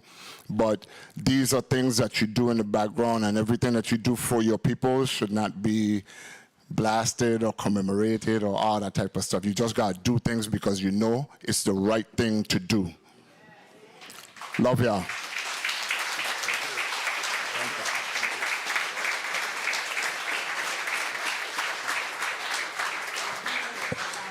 Thank you so much for those words, and we'd like to recognize the Ivana Eudora Ken Music Program students for a select. Oh, I'm sorry. I am so sorry. I'm sorry, and you guys are looking at me like I will not touch this guitar. I am sorry, my apologies. The Charlotte Amalie High School Music Program students for a selection.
Thank you. Thank you to the music programs of both high schools for being here today with us. Ladies and gentlemen, we have witnessed the honoring of 6 extraordinary Virgin Islanders: James Sasso, Myron Corbett, Arthur Gutu Solomon, Ronald Alfonso Slimo Blyden, Georgia Francis, and Brian Benidimas Bulai. They are truly extraordinary. Please give them one final round of applause.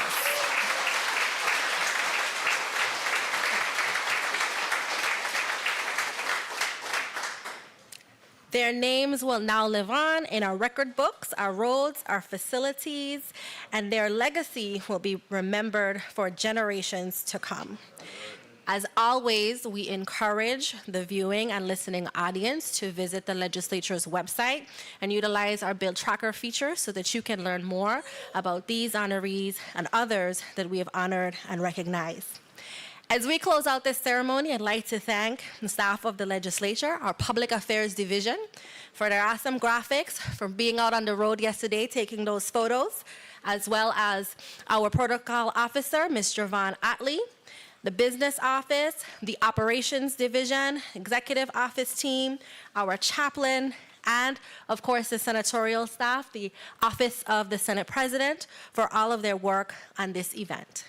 And at this time, to close us out, please welcome the Senate President of the 36th Legislature, the Honorable Milton E. Potter, for closing remarks. No, we won't. Good afternoon, everybody.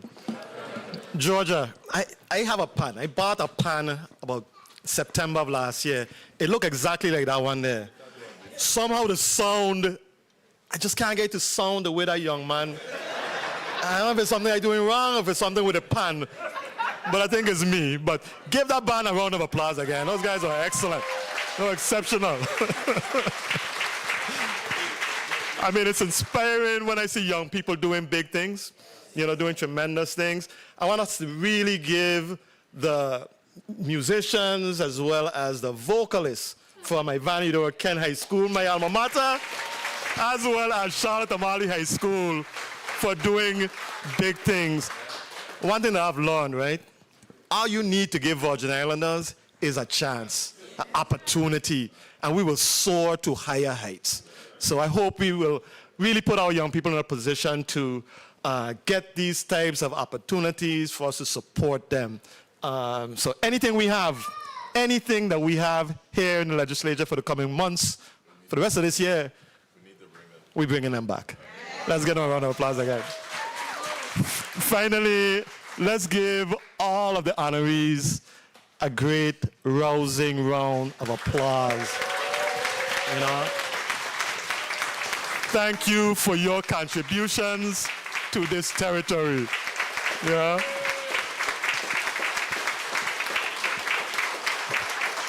Thank you very much. I've always said that progressive communities honor, support, commend, and recognize those among us who achieve excellence in whatever field, whether it's music, whether it's sports, no matter what it is, we need to honor and support them. As someone said earlier today, if we don't support our own, who else will? Who else will? So thank you very much, ladies and gentlemen, for supporting this event. I think we have some food downstairs. I think we have some food downstairs for you guys. We appreciate you. We respect you. Have a great rest of the day, ladies and gentlemen. Thank you.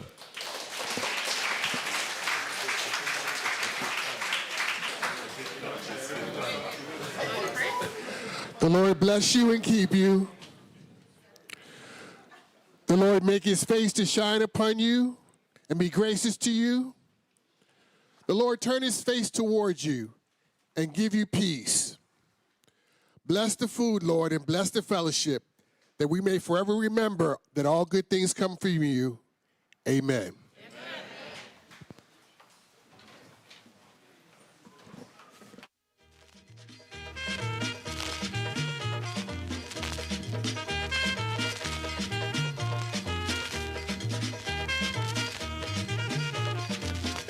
Thank you.